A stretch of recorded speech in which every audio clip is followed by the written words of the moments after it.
now we're going to get into our discussion on the upcoming season. This is X-Men End of Days. The season started April 7th, 2026. Our first card, the season pass card, is Strife. Now you're talking my language. I was going to say, how many times did you buy this season pass? Now you're talking my language. Strife, 4 cost, 6 power. The objective for Strife: play 3 on reveal cards. Use the highest cost on reveal in your hand. As I was going through making my notes here, I did not get the season pass, not yet anyway, but I've seen Strife out there once, I think, playing so far. This feels like a utility card that can fit in just about any deck if you want to get something a turn 6 on reveal out there on turn 4. Although I kind of struggled trying to figure out, like, what would I use. First thought I had was like, okay, well, I've got Magneto in my hand. Great, I'm going to be able to move some cards or something. But I don't know. I was kind of struggling trying to figure out, like, how could I strategize around this? What's your thoughts on Strife? I was trying to do the same. I was trying to think about what would work with him in decks where you're on reveals. You're going to be playing a lot of them anyway. So Wong, Absorbing Man, Odin, where you're already going to be repeating them. I think maybe one of the better cards to just have in your deck in that one is White Tiger. Okay. She's high cost, but low points. So if she's in your deck, she's probably going to be the one he picks, and you've got a 6 power and a 10 power Tiger Spirit instead of a 1 power card. So yeah, we all remember that great X-Force 3-parter where Strife and White Tiger went to Madripoor. Yeah. So some dirty dealings going on down there in Madripoor. Yes, indeed. Might have ran into Rough House. Bloodsport. Bloodsport. Tiger Wild, Lindsay McKay. Oh, man. Wild times. And remember that guy, Patch? I do. Every once in a while, he show up. Yeah, a little hanging out at the Princess Bar. Did not look like anybody else I'd ever see. I always wanted to see him and Wolverine team up sometime. Yeah, that'd been nice. That would have been pretty cool. That'd been nice. All right. Yeah, I think you're right. That's one that could go in a lot of decks. And every once in a while, I keep saying I want to make a deck just with the cards you could use with anybody. Just throw them all in. Like, to see how it works. Yeah. The last time I tried it, it didn't work well at all. But cards I think of like that, like Red Hulk. I think you put Red Hulk in almost any deck. And I can't think of any of the others. But heck, you could throw them in with Darkhawk and the Rock Throwers because you really only need 3 of them. I mean, Terex can come by, I guess, if you've got an extra seat, but something like that. Yeah. Okay. I think he'd be useful also if you are needing to repeat an on reveal or get an on reveal ahead of its time and grate some cheese. True. And you got to think you get to do this on reveal that you already have in your hand early twice. Yeah. Potentially twice. One of the things that really struck me, I was like, man, if I can figure out a way to do a discard deck with him and have Black Bolt in my hand, getting people to be discarded down to 1 card or 0 cards is tough to do. You can discard yourself pretty easily, but it's hard to make other people discard, and Black Bolt's one of those cards. And so it's kind of tough because it's pretty late in the game if you've got Wong out there. But I feel like you could decimate somebody's hand pretty easily if you had Wong out there, Strife, and then played Black Bolt right after that on turn 5. I'll put him in a no fun deck or a mill deck alongside Cable. Right. Oh, boy. Techno Organic Virus. This is a skill card. 1 cost. On reveal, copy this to your hand with +2 cost. Now, at that time, you infect your other cards here. And in parentheses, it says replace their text. It's a neat concept of infecting something. Ongoing infected cards have ongoing +1 power for each techno-organic virus you've played. I was going to say, I saw your note. I'm a little unclear on how this works. Okay, so it's pretty powerful when you can go and... If you can lay this out on 1 lane... You got 3 cards there that now are infected, okay? They now have an ongoing which is +1 power for each techno-organic virus you played. So this is kind of like Doom 2099, I guess. Mm-hmm. So you've got 3 cards now who are infected, so I assume they each have +3, or maybe +2. +2 because it's 2 other cards, aside from the one that's infected already, that has this now. Okay? Now, the thing is that it goes back into your hand at +2, so now you have a 3-cost skill card. It's going to cost you more to play it, and if you can play it the next turn, great, then you can affect other cards at another lane. With Mobius, though, your cards do not increase in cost. Oh, okay. Reading comprehension. You saw Morbius. Said saw a great combo with Morbius, and I was like, but if you replace his text, what does that do? Morbius. Okay. No, it's Mobius. If you got it's Mobin time, not Morbid time. If you got Mobius out there, now you get your card back and it's only 1 cost. You can do it. Just imagining Owen Wilson infected with the techno-organic virus and melding with the jet ski. Wow. No. Yeah. So anyway, yeah. If you've got Mobius out there, and then you could do this to another lane for 1 cost. So. Okay, yeah, that makes sense. So, yeah, that's a solid little combo there. At first I was like, man, really, I don't know. You're probably going to be able to play this twice, I think, even without the bonus, or even without Mobius taking things down. You'll probably be able to play this twice if you want to. But you're replacing the other text. So I feel like you're not going to want anything out there already that has ongoing or something like that. You want something that probably on reveals or doesn't have text. Well, only if it's an ongoing that you want to have an effect. Ooh, good point. I'm thinking this goes with a Nightmare or Sauron deck. Yeah, that's a really good point. So wouldn't you like to see Starbrand and the Red Skull get the techno-organic virus? Typhoid Mary? That would be sick, dude. Literally. Yeah, that's actually a pretty good idea. Yeah, Super Premium Pass. I hate that it's kind of buried deep under that. No, but you can still get it in a seasonal Series 5 pack. That's true. So anyway, yeah, I like it. You got any other... You've already kind of ran them through your... Yeah, no, that was it for me. Reading your notes correctly helped a lot. All right, so next up is Wolverine, Horseman of War, and I'm going to go ahead and save this note right now. This was really interesting that I was going through and putting these new cards on here, and the Horsemen stayed the same. As in, like, all I had to do was just change the name of the Horseman. Horseman of War was last month. Horseman of Death was last month in the same spot. Horseman of Pestilence was in the same spot. So what are you laughing about? Because I wasn't going to say this, but I realize it says more about me than you. I saw that note and I was like, well, yeah, Jesse, there's only 4 horsemen. What were you expecting? I didn't realize you meant the order. I was like, well, yeah. No, it's not like in Good Omens where the one horseman just keeps changing his name to, like, you know, the horseman of those little bugs that get stuck in your teeth when you're driving a motorcycle or whatever. I was like, I don't know what he means by this. Yes, that there was one of each. Yeah, I totally missed that. That was the order. I guess that's what happens when you rely on one person to update the doc. I thought it was strange that they decided to be like, okay, hey, we're just going to do the Horsemen over again, but now we're going to make them different characters. So yeah, I didn't have to, aside from the cost and the power and the name, that's all I had to change. And of course the effect. But anyway, Horseman of War, Wolverine, Horseman of War, 4 cost, 3 power.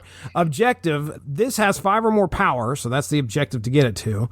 It already starts out of the 3, so you only need to get 2 more power. Give one of your cards at each location plus 3 power. So, yeah, I wrote down here, not a bad card. You can beef them up pretty easy with Nakia or Gwenpool. This is something that you can lay out there. And all he needs is 2 more power. And then once you play him, the objective is met. And one card, if you've got more cards at each location, then you can... Yeah, they each get plus 3. So anyway, I think it's decent. And I put down here, just want to make sure it's not too early when you play them because you'll probably have less cards out there. But any thoughts on Wolverine, Horseman of War? Yeah, let's say Maverick and Shao Lao would be good cards to help boost them up. I know you mentioned Nakia and Gwenpool. What I did find out is apparently he never was the Horseman of War. Never. So this is a new thing for the game, which is fine. He was the Horseman of Death, but oh yeah, I would argue that was that was more famous and less awkward, as we talked about, than Gambit being the Horseman of Death. But like, you're not gonna knock Archangel out, or you shouldn't knock Archangel out of one of these slots. And Right. like I said, whatever I didn't like about the story, I love the card for Gambit Horseman of Death. So I'm okay with this. I think it's neat when they brought in the Marvel Rivals stuff. I think it's neat to do something a little different. So I won't complain about any lack of comic accuracy on that. Give it time. Every X-Man will be one of Apocalypse's Horsemen or something. I'm kind of surprised that they wasn't like, this is fine, whatever, but wasn't the Hulk Horseman of War at one point? Yes. I'm really surprised. Yeah, it was. And I'm trying to think if there's any other well, Sunfire was Horseman of something or other. And I don't know, come to think of it, I don't know if Juggernaut, I don't remember Juggernaut being the Horseman of War. But yeah, Sunfire was Horseman of something or other. Yeah, and aside from when Archangel, of course, Bojack was a horseman. Yeah, he was the Horseman of Famine.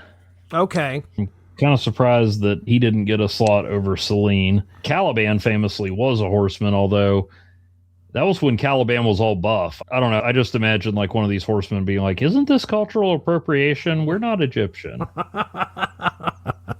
Apocalypse is like, I am. It's okay. Yeah, it's all right. I got you guys. The only cultural is survival of the fittest. I'm getting off on a tangent. I don't know who was a horseman which time, but I also don't have a problem with, like, we've got band variants and stuff like that, so I don't have a problem with them adding a little story or reimagining something. Well, keeping it comic accurate, the next one is Archangel, Horseman of Death, 2 cost, 3 power. Objective, your cards are destroyed 4 times. Resurrect one of them here with +4 power. So I put in here, it's always fun to get someone back that got destroyed.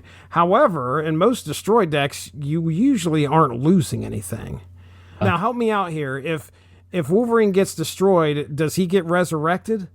The card comes back, so you didn't actually lose a card. That's what I was messing around with, the destroyed deck that brought people back. And because I actually got Dormammu, and if you bring someone back, you don't have them to add their like Sabretooth. When you destroy Sabretooth, he goes back into your hand at 0 cost. So he's not listed among your destroyed cards. So you got to be careful with that, because sometimes bringing one back can take one away from something else. However, every time Nimrod's destroyed, yeah, he does. It counts as one who's destroyed. So you got to be careful with those. That's why I love using that combo of Fastball Special and Adamantium Infusion, but I don't have Null in many of those decks because they're pulling points away from him. Yeah.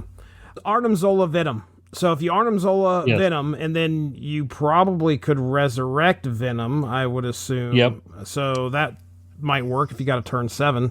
Oh, yeah. He'll be really good with Venom. And honestly, I'm surprised Venom hasn't been a Horseman of Apocalypse. Yeah, right. He could be the 5th Horseman, the Horseman of Drool, the Horseman of Bad Dental Care. You got any thoughts on Archangel, Horseman of Well, I do have my, Weapon XXL. Of course, I also, with Dormammu, played off of that Destroy and Resurrect theme with Weapon Hex, which was the name I stole from when Marvel did its own amalgams and combined X-23 and the Scarlet Witch. Yeah. So yeah, I've got some decks where he would fit in nicely. Up next is Polaris, Horseman of Pestilence, 2 cost, 2 power. Objective, cards in play are afflicted with -5 power. Put a card from your hand here. So you need to get 5 cards, a total of 5 power, -5 power, afflicted to cards that are out there. So I assume this can happen with just one, and that's why I wrote down a Mega Sentinel. Mega Sentinel that's 7 right off the bat. If you can get a Mega Sentinel. I put down Hazmat. Hazmat is -1 to a ton of cards. So I'm pretty sure the affliction still occurs, even if like Luke Cage is out there. I think you get like, I don't know. I feel like if you look up at the top where it does the little math, I bet you it'll say Hazmat -1, Luke Cage +1. Yeah, I'm not sure about that one. Other cards that would work with that are Caliban and Marrow. Red Guardian would help, and speaking of Luke Cage, you're going to want Red Guardian or Rogue to take him down. True. Just like I think Polaris actually was a Horseman, because there is a Pestilence variant of the regular Polaris card, just like there's a couple Archangel variants of the Angel card. Okay. All right. Well, next up is Storm, Horseman of Famine. 3 cost, 2 power, objective. End 2 turns in a row with unspent energy. And then you give your other cards here and in your hand plus 2 power. So I wrote down here a late play so you can get the bonus at the site, get as many cards out as you can. It isn't uncommon for me to skip 2 turns in a row with my Black Swan deck, so that should beef up your cards in your hand as well. I also wrote down Sebastian Shaw just because he likes those bonuses. But yeah, 2 turns in a row. I think it's common with specific types of decks. Evolutionary, Star-Lord, Master of the Sun. It'll be interesting here. What's your thoughts? Well, she is a 3 cost, so always got to think about using her with Silver Surfer and put her in the same lane with the Brood. That could be pretty nice. Or Shulkanaut's another deck where I often have unspent power. But yeah, I think Star-Lord or High Evolutionary are the ways to go there. Next up is Ascani Sun. 2 cost, 3 power. Deadpool's Diner card. You're going to grind and get this thing. Activate, create a 1 cost card at another location. But you increase the cost each time you're winning here as the turn starts. So I like this card. I think this might be the card I try to shoot for this season. I think that if you can keep that lane and you can get up to a 3 or a 4 cost, maybe it comes out at 2. So you got 3, 4, 5, 6. You got up to 4 opportunities. So you could get this thing up to possibly a 5 cost card. If you got a turn 7, you can have a 6 cost card. And Jocasta's the one that activates. Like right. She comes out there. So get her out there on turn 7 along with a Ascani Sun, and you've got 2 5 cost cards that'll show up at another location. So that's helpful. Yeah, or have her do it early and then have him do it later, or vice versa. I think even after you've activated it, if you activate Jocasta, they'll use it again. So okay, get 2 different costs out there. So free filler is good with Dazzler and things like that. Mm-hmm. All right. Any other thoughts? Iska would be a good person to pair with him to make sure you keep winning that lane. Right. Yeah, maybe her and Adam Warlock. Mother Ascani, 4 cost, 4 power, Grand Arena card. On reveal, give the leftmost card in your hand plus 2 power and -1, and then copy it. So that's kind of a big deal. I put in there, play that. If you can double that on reveal, that would probably help you out even more. So I don't know. I don't know how that would work. Like, would it give it +2 and then -1 and then copy it, and then give it another +2 and give it another -1 and then copy it? So you would actually have 2 cards in your hand of that leftmost card copied at 2 different costs. Yeah. So, yeah, I kind of like this one too. I'm liking the cards that they are giving away for free here. So, any thoughts on Mother Ascani? And even if they weren't cable adjacent, it sounds like you'd like them. I'm steeped in the lore. They call me, oh my goodness. Was it Cyclops and Red? Or yes. No, Slim. It was Slim. And yeah. I think that's Slim, and Red was Jean. Red was Jean, that's right. So anyway, thoughts on Mother Ascani? Well, anytime they say leftmost card, I think Agatha. Right. But another card that boosts cards on the left is your buddy Majestic Wingbird. I can't see that any other way. The A does look funny. Guess what I got yesterday as a second card on my Series 5, and that was Majestic Wingbird. And maybe a Zombie Power Man discards the leftmost card, so if you've got Apocalypse or Weapon H over there, it's not a bad time to throw Mother Ascani in there too. Right. So yeah, that'll be an interesting card. I can't wait to play it. All right, that's the end of the characters. Let's get to the locations here. So our first location is Celestial Circuit. After turn 4, give your hand -1 cost.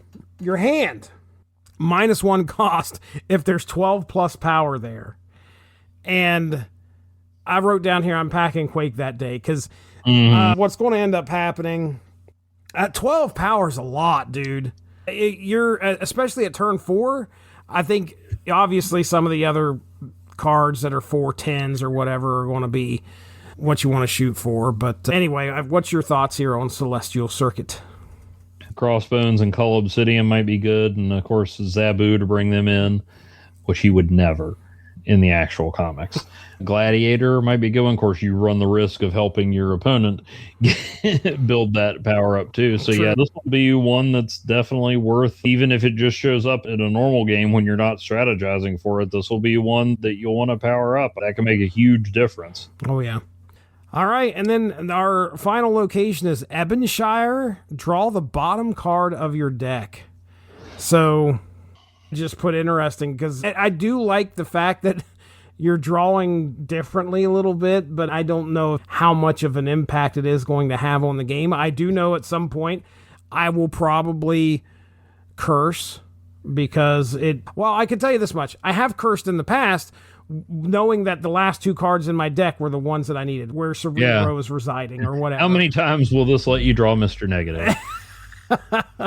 So, and it's always good to get an extra card. Drawing a card, I don't know if that's going to take place. I assume we're going to get to draw with Ebonshire and then draw a regular. Yeah, I would think, although Time Theater replaces your draw, so you never know. I am Legion in it. We're going to take 3 cards off the bottom, ladies and gentlemen. It's coming into your hand. I did not recognize Ebonshire, but do you know what Ebonshire is? It sounds so familiar, but the word Shire throws me into Lord of the Rings territory, so I don't... According to fandom, it was the last secret stronghold of Clan Ascani. Oh, okay. I did not recognize that. They call me a fake fan. No, never. All right, there it is. Evan Bevins, we talked about it. That is our discussion on X-Men End of Days. Thanks a lot for joining us. Make sure to tune in tomorrow for the next installment of Snap Material.